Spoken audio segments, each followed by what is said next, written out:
Good evening, everybody. I just wanted to come on live for a few minutes.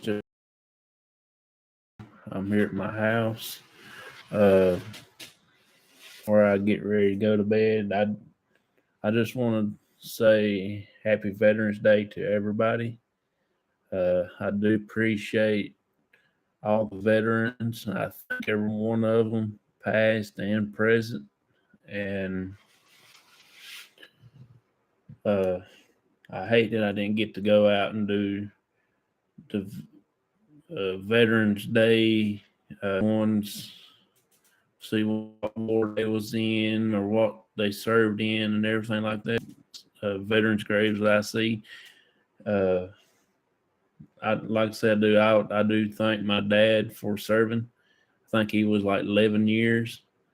Uh, One of my good friends on here on in the YouTube world, my other good friend that's up in Washington. He he was also in the Navy for 20 years and retired from the Navy. And Donald Blumdahl, I really totally appreciate him also. Uh, thank all veterans.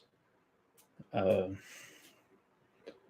I don't have much planned for the show. This is just going to be a little short chat for a little bit.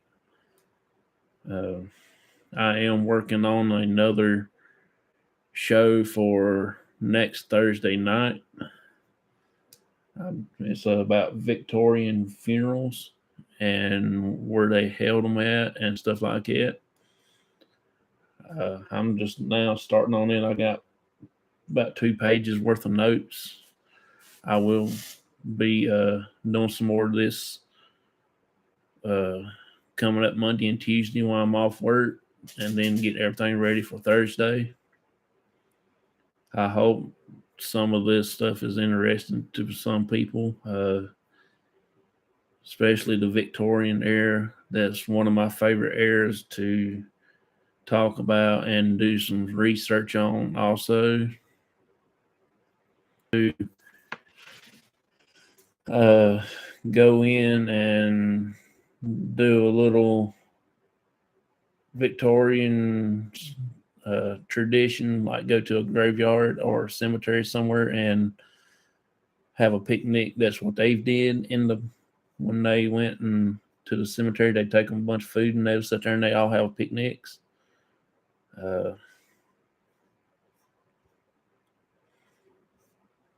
I just want to try that and see if we get a good little turnout.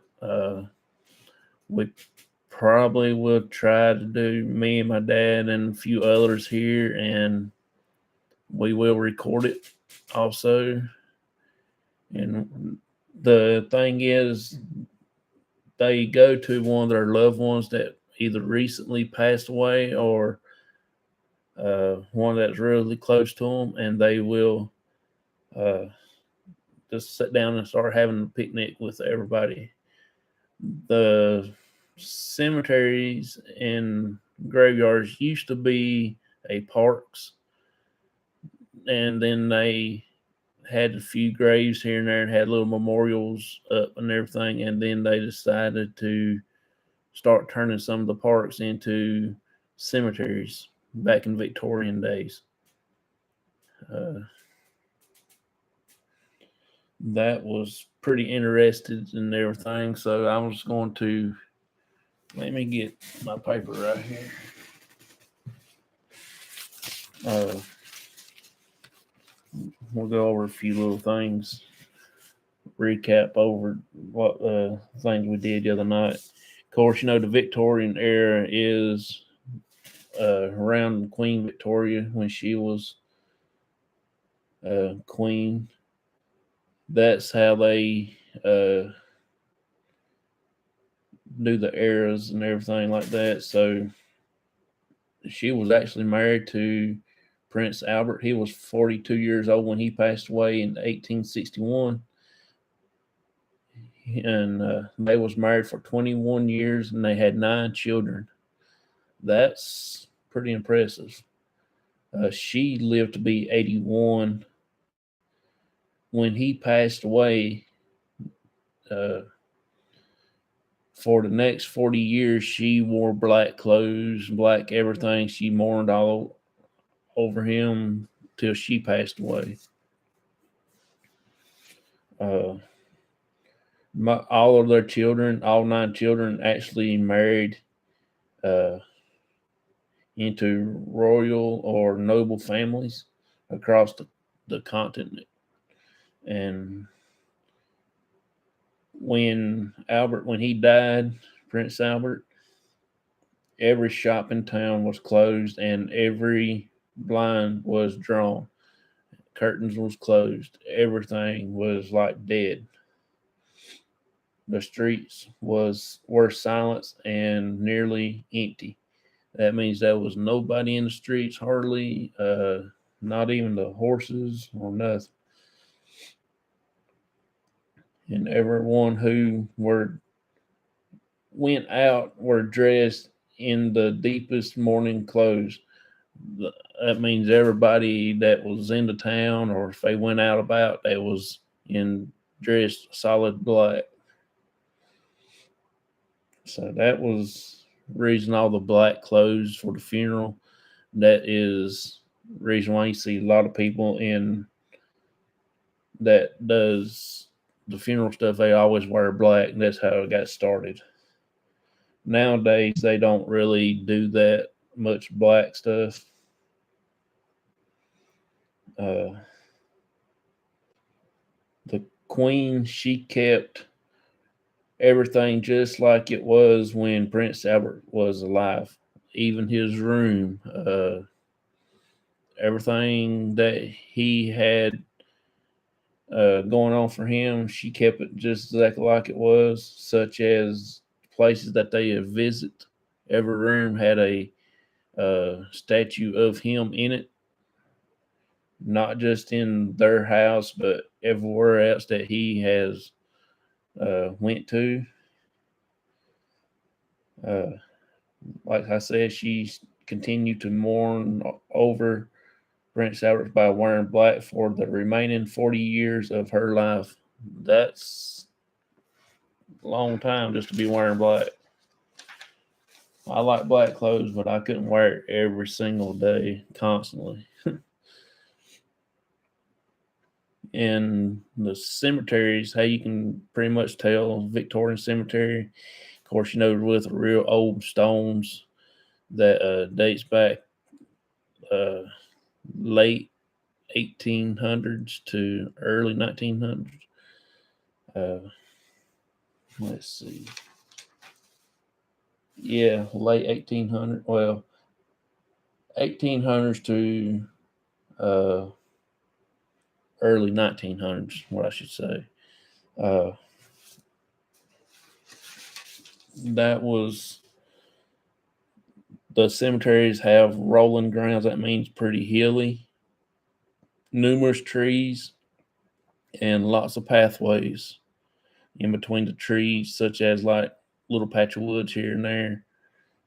And then it'll just open up into some grave plots, and it'll have a bunch of little places off of that, and it'll be real hilly. Uh, says, did cemeteries used to be parks? That's one of the most questions that was asked. And yes, long time ago, grid like memorial parks were the norm. Same like it is today. It's just a little bit different. Uh, Parks does have memorials in it, but it's just like the stone, just a nobody's buried there, just memorial. Uh, they said, and there's another one, why are bodies buried facing east?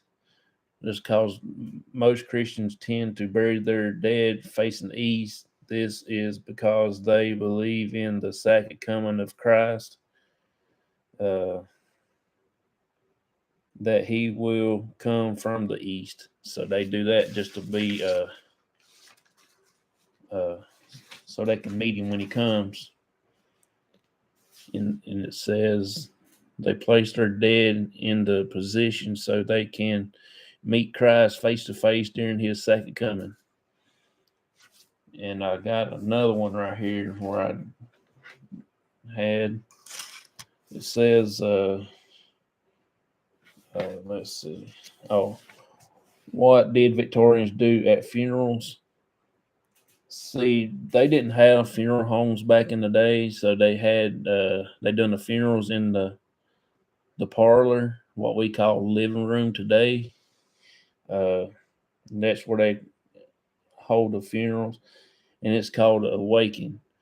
They stay there with the body inside the house just in case if the body acts like in a coma and not dead. That's what waking means. Uh, it could be there for like 2 days, 3 days, or whatever until they decide to bury the body.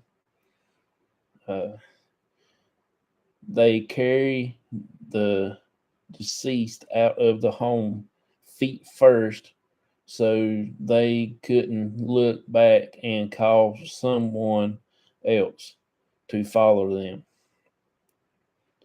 The curtains were closed and mirrors covered until after the funeral so that the deceased image wouldn't get trapped in a looking glass. That's kind of crazy. Uh, they did things a little bit different and all the other weird, crazy things back in that day. That's the reason why I like the Victorian era. Uh, it's kind of creepy. Some of the pictures that I looked at on when I googled some of the stuff, they look really creepy looking, and I didn't know neither. But some of the Victorian pictures, when they take pictures, some of the family members are dead. They just have them setting up, propped up, so they can get a family portrait. Uh,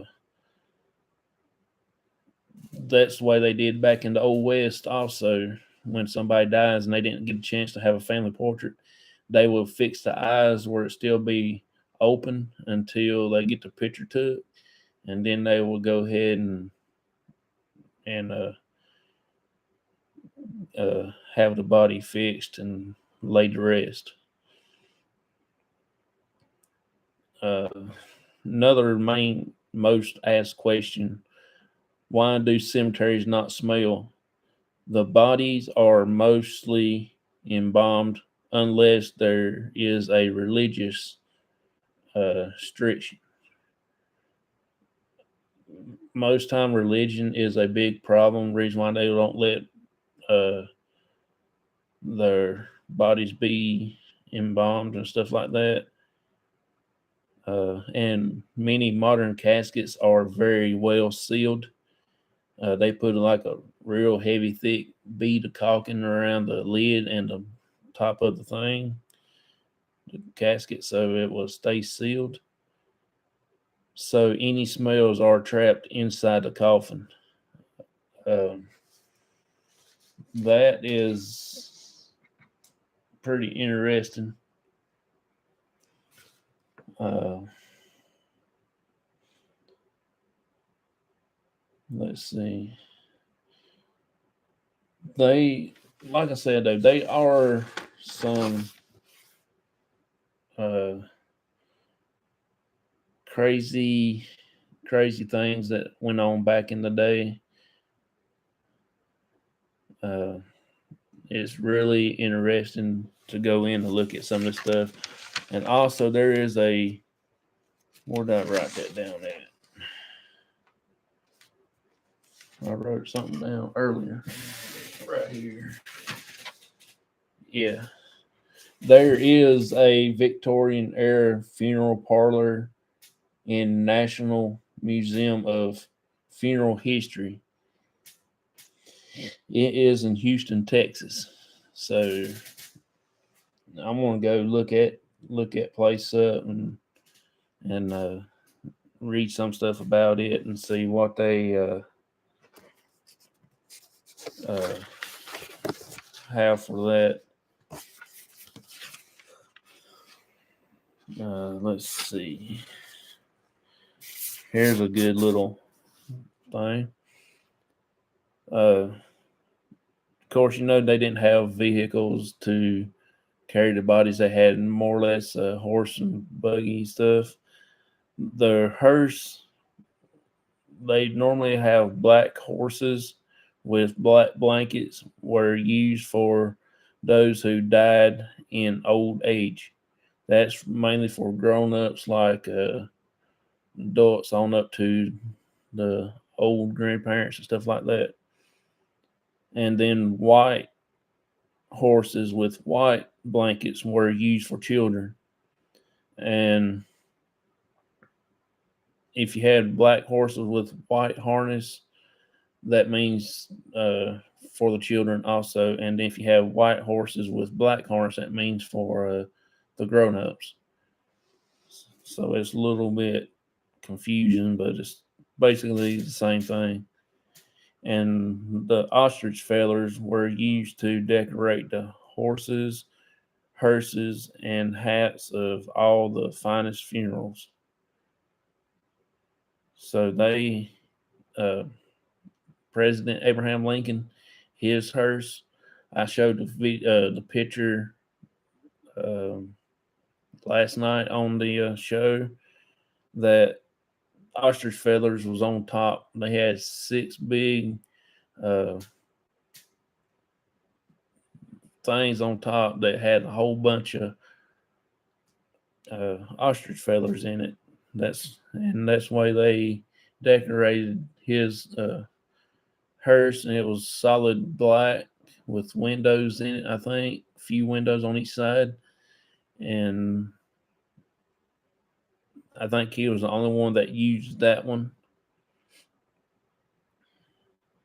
And like I said, that most people died at home, and they will be fixed up there until they see if they're going to die or not.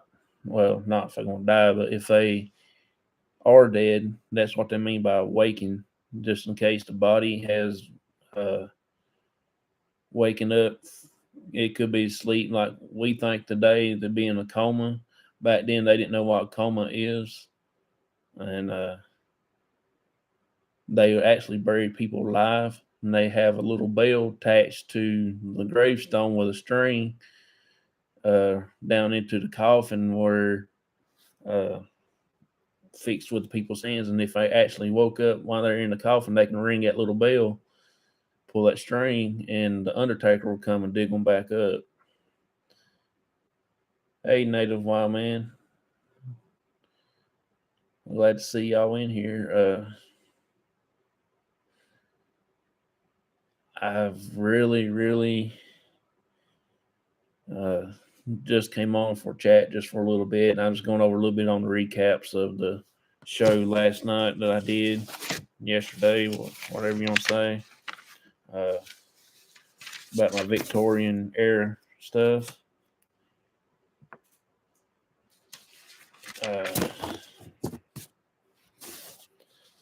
They would cover the mirrors and all the anything that they, like looking glasses that they had in the house, just so their bodies wouldn't be, their spirit stuff wouldn't be trapped inside the looking glass and everything. That's kind of odd and crazy. But back then they did things a whole lot different than what we did, and I think it was kind of unique how they did all that stuff.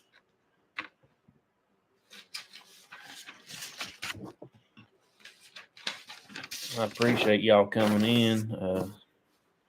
I just wanted to come on here mainly anyway, just talk about the veterans and thank a few people that I know off the top of my head for being a veteran. I said my dad, uh, like I said, he was 11 years in the U.S. Army. He started out as a combat engineer, and he ended up in a tank outfit. and then he finished up as a first cook. Then my buddy in the YouTube here, he from Washington State, he's was a 20-year Navy veteran. He retired from them, and then he went to the Postal Service and retired from them for 20 years. So he spent 40 years in a uniform for the U.S. My buddy Matt, he's a Navy person also. He's a Seabee. I appreciate him also. Uh, then one of my other friends in the YouTube here, he's from Texas and he was a Marine, Devil Dog. He's a real good guy. If y'all can go and check some of their shows out, that'd be awesome. That's just few off the top of my head. I don't know too many people. My friend I work with, her son is in the service right now. He's down here in North Carolina at Fort Bragg. So that's really cool. My boss man, he served also. So thanks to everyone. My grandpa, he was in World War II in the U.S. Army. My uncle, my dad's brother, he served also. He was in the U.S. Army. My uncle on my mom's side, my mom's only brother, he was in Vietnam when it first came about. So there's a lot of family history in the military around. I thank each and every one of them for giving up their time to serve and protect our country and shape it what it is today.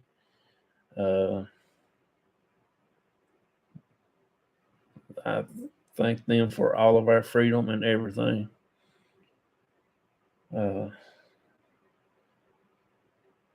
I will probably go live again on I will go live Sunday at 9 p.m. Eastern Standard Time. Vicky's going to be on the talk show. If y'all don't mind, come over and say hey to her and make her feel welcome.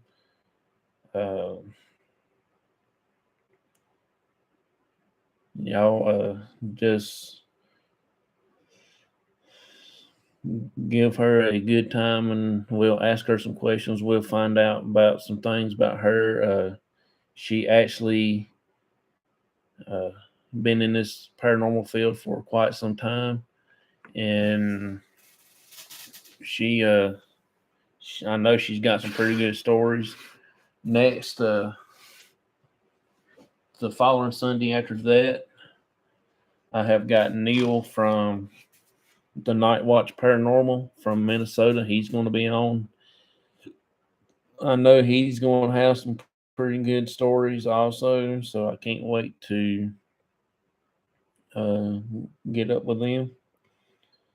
And then the 27th, my buddy Joseph is going to be on for a little while. I'm going to try to get these shows more out there and try to do more investigation. But next year, I'm going to start all my shows over, and I will number them like season 2 and what episode it will be. I'm gonna have at least 3 good shows started.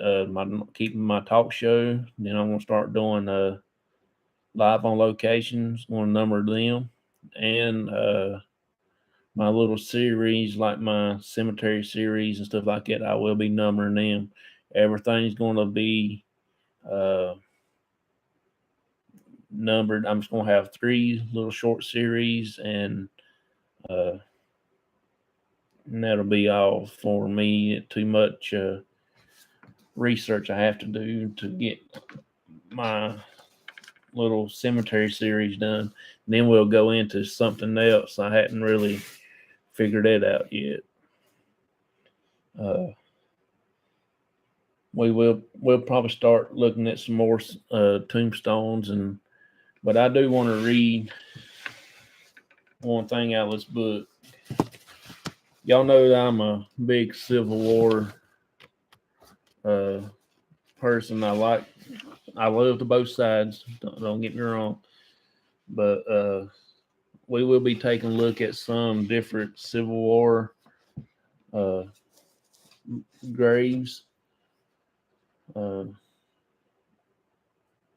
I didn't know it, but in 1906, the Congress passed a law to provide official military headstone to the South. Even so, these headstones are different slightly from the original Civil War style monuments or markers. Um, the tops come to a point rather than being rounded, and the shield design is a little different. More than one historian has told me, well, told this person here, that the reason the Confederate grave monuments are pointed is to keep the Yankees from sitting on it. So that's what I've been wondering why that was like that, because you go in, you can tell it's like a little peak, and the regular ones is just like little round, like a little oval on top. Uh, See, little details like that is, I don't know. To me, I think it's pretty cool to learn, but a lot of people don't really go into a lot on details like that. Uh, it's a lot of this stuff is actually pretty cool. Things you wouldn't even think about that you find in the research and everything, and it's pretty interesting if you just open up a book and just take off reading it. You know, telling what you can find. I've got probably 9 books I got from the library so far, 9 to 10, and they all got some interesting information in it. I'm gonna hold out for about 2 more minutes, and I'm gonna get on out of here. Uh, this is one of the books that I've been looking at, getting some of my information out of. Understanding Cemetery Symbols. It's got a lot of information. I found this right here the other day in the cemetery that I went to, and this one. And of course, I find all every Mason symbol there is. I saw some, and also seen this one right here too, the shaking hands. It has several different meanings. One of them is in the Mason symbols, means brotherhood. Then this right here is the other book that I've been reading on. It's pretty interesting too. It's got meanings of the symbols and stuff like this, what they all mean and everything.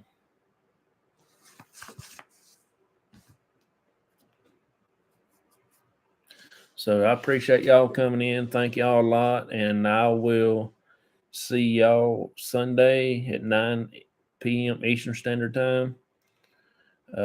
Just come by and say hey to Vicky and uh, hang out in the chat for a little bit.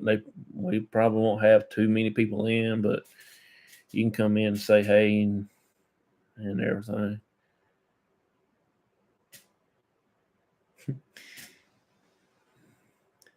Uh, I thank for you coming in, Native Wild Man. I hadn't done just a show like this just on YouTube in a while. mainly I do it on YouTube, Facebook, and other the Parapost Network Central on Facebook. I ain't using the StreamYard today, so I'm just doing this on here.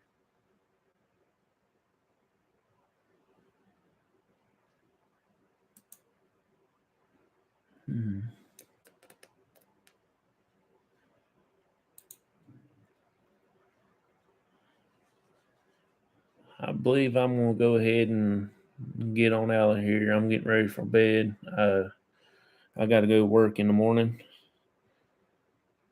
I got home early today. Tomorrow I'll be working all day. Then Sunday I might be coming home again early. I don't know. Just according on, how slow everything is, and we'll see from there. So I appreciate each and every one of y'all. Like I said, thanks to all the veterans, present and past, and the ones that's going to be going in the future that has plans for the future. Thank each and every one of you.